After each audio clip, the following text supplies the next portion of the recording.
更多的健身时间并不一定意味着更多的肌肉，你需要停止过度训练。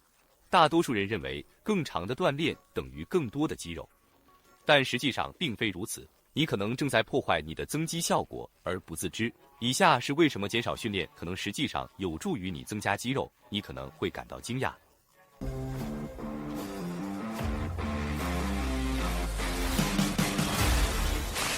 信不信由你，长时间的锻炼并不意味着有效的锻炼。事实上，过度训练实际上会损害你的能量，以及你的肌肉恢复，当然，这会影响肌肉的生长。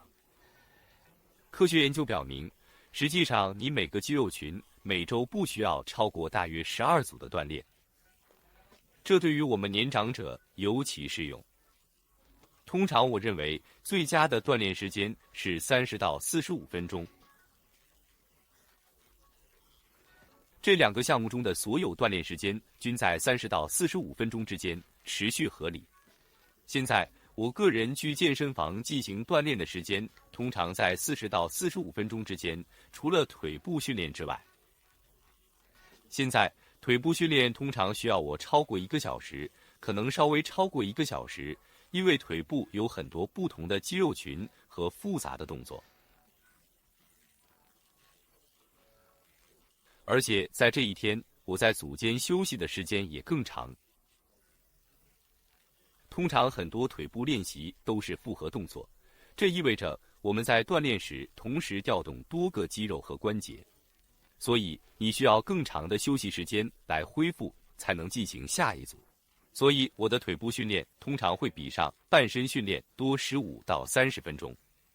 但这完全是正常和合理的，因为在腿部训练时需要充分考虑锻炼的不同肌肉群，以及适当较长的休息时间。在典型的上半身训练中，当然也有很多不同的肌肉群，我可能会做胸部训练，还有背部训练，或者仅仅是肩部和三头肌的训练。这些上半身肌肉群的训练通常持续30到45分钟。我喜欢为每个主要肌肉群做3到4个不同的练习，然后可能只做2到3组。每个练习明白了吗？所以你可以大致计算一下这个训练需要多长时间，但这就是我在健身房安排个人训练的方式。好的，有些人特别有动力，尤其是那些非常渴望增肌和减脂的人。所以那些超级有动力的人通常会在力量训练之后接着进行有氧运动。好吧，伙计们，我建议你们在举重后再进行有氧运动，而不是在之前。我还建议你们不要过度进行有氧运动。抗阻训练应在力量训练基础上进行，尤其是举重日。所以，如果你想做一些有氧运动，那很好。我建议不要超过15到20分钟的轻度有氧运动。对于那些喜欢进行高强度有氧锻炼的人，可能可以做45分钟到1个小时，明白吗？在你们休息的日子里做这些，而不是在举重的时候。对我来说，当我在健身房做有氧运动时，我会觉得无聊，只是在一台机器上做20分钟。我喜欢有很多变化，所以我会在固定自行车上骑5分钟，然后直接去跑步机，可能不一定是快速跑步，可能只是快速走一走。在倾斜的情况下，我会这样做5分钟，然后直接去划船机，划5分钟，之后再下去楼梯机上做5分钟的锻炼。这样我就不会感到无聊了，我就顺利完成了20分钟的轻度有氧运动。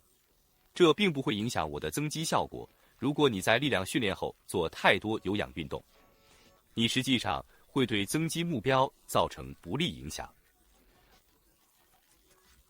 好了，伙计们，这里有几个有效增肌的建议，尤其是对于我们这些年长的人。你们中的一些人真的非常积极，充满了动力，我非常喜欢，这样好吗？但你们不想过度训练，明白吗？所以锻炼时间长并不总是更好，你需要更聪明的锻炼。当然，大家关键在于坚持，这意味着你必须始终坚持下去，绝不要放弃自己。